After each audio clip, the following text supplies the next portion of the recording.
سلام و درود خدمت تمام شما نازنینان. انشالله که خوب و صحتمند باشین. دوستان عزیز قسم می‌بینید من در نزدیک شاه دوشمشیره شهر کابل هستم و ما می‌خوایم بریم به طرف پل آرتل. دوستان عزیز البته ایران براتون بگویم که از راه سینمای پامیر نمیریم چون یک ذره بیربار است. از اون را چندین بار رفتیم، گفتیم بیاییم از این راه یک بار بریم دور زده بازار آریانا را و مکتب افغان ترک دیگه از این طرف میریم همون تو سلو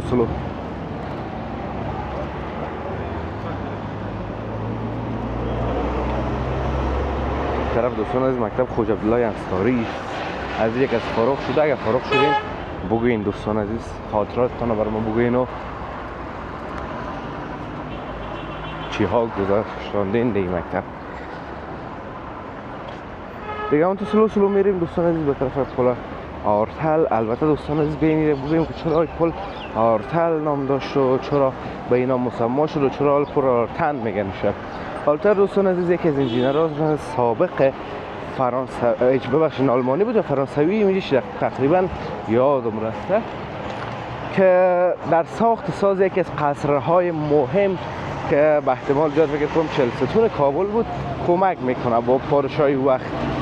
قصر چهلستون بود یا که بابر همین دو تا بود دوستان عزیز. من همین دو انجینر از دو تا از یار ساختن آمایشون نزدیک است.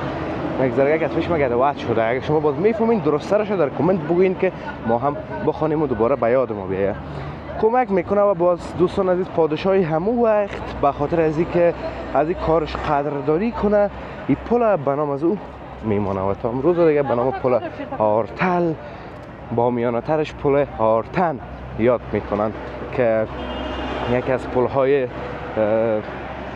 قدیمی و پرکاربرد شهر کابل است. من دوستان عزیز انتشارات مطبعی میوند این طرف دوستان عزیز را بسیار کوتاه از طرف سینمای پامیر کرده. تقریبا کمتر از 5 دقیقه راست شما از شاه دوشمشیره برسین به طرف پل آرتل.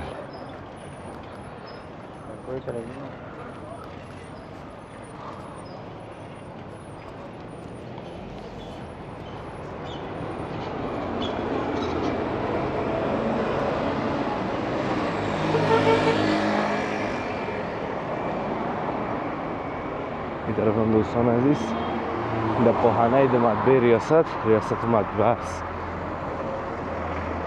این سرک دوستان عزیز زیادتر همین جاهای تحصیلی و تعلیمی است. مکتب افغان ترک لیسه را که دیدیم یک از مکاتب دولتی نامدار و همچنین این طرف ابن سینا فارمسی اماراتی شرکت و همونطور دوستان عزیز ده ها مرکز تحصیلی و تعلیمی دیگه در این سرک هستن.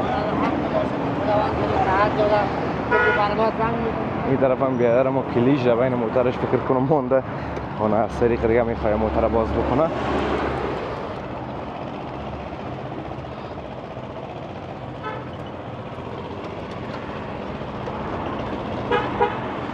کلید در بین موتر بانه آدم بسیار زور میته. دوستای قدر مشکل از دروازه از باز کردن از او موترهای کرولا و سراشق آسان است. از مدلای 2000 و بالا بسیار مشکل است باز کردنش.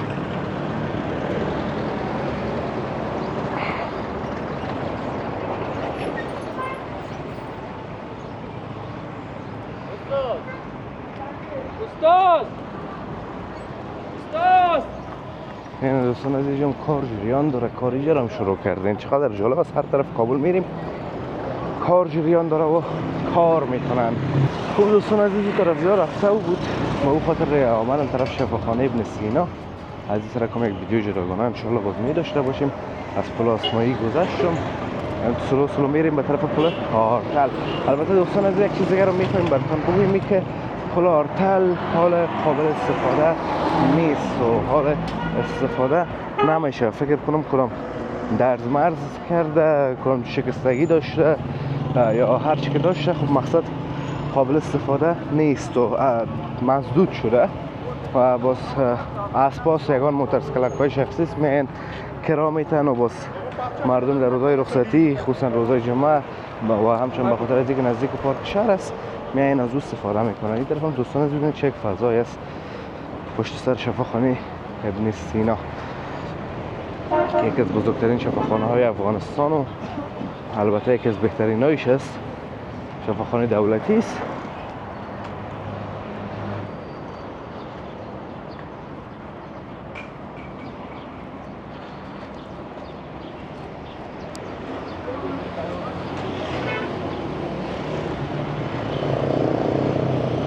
میریم سلو دوستان عزیز.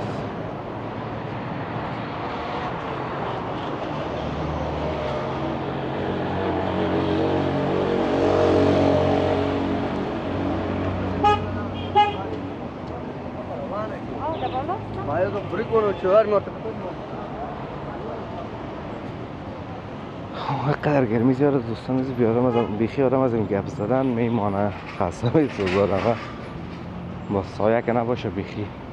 دیروز خوب بود هوا حداقل یک ذره ابری بود آدم زنده میشد دمو تابستان هوای بهار رو میچشیدی. اما امروز دوباره اونمو آفتاب سینه دوباره کم کم ابر کرد اما فکر نکنم اون ابر کنه که آفتاب بپوشانه. و علیکم السلام.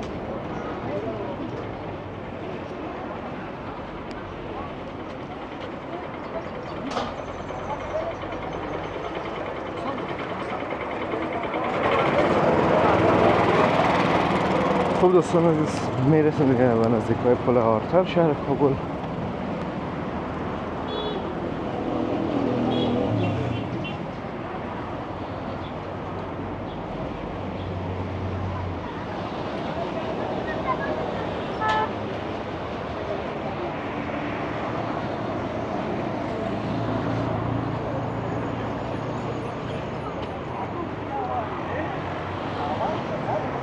پل آرتل دوستان عزیز بسیار زیباست نگفتن اما واقعا زیباییش آدم محو میکنه.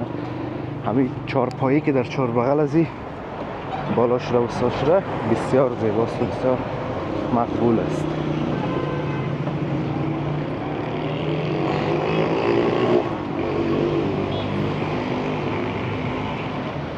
میام دوستان عزیز پل آرتل از نظر ما دوستان عزیز زیباترین پل مرکزی کابل است. من واقعا این پل دوست دارم. زیبا هست دور از اینکه استفاده نمیشه و منظور است اما زیبا است. این پایه‌های از شما ببینید چقدر زیباست دوستان عزیز. چه دیزاین کار شده. گفتن که فیلم سابق هندی یکی از فیلم‌های سابق در همیشه کار شده و در همیشه جور شده. در همین پل کوی تلویزیون هم از اون بالا دوستان عزیز میبینین نمایشه.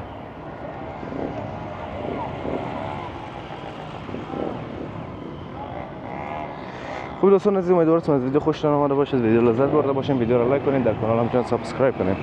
تا ویدیوهای بعدی همتون به الله متعال میسپارم. روزگار خوب و خوش داشته باشین و در پناه الله متعال باشین. الله حافظ و مددگار همتون.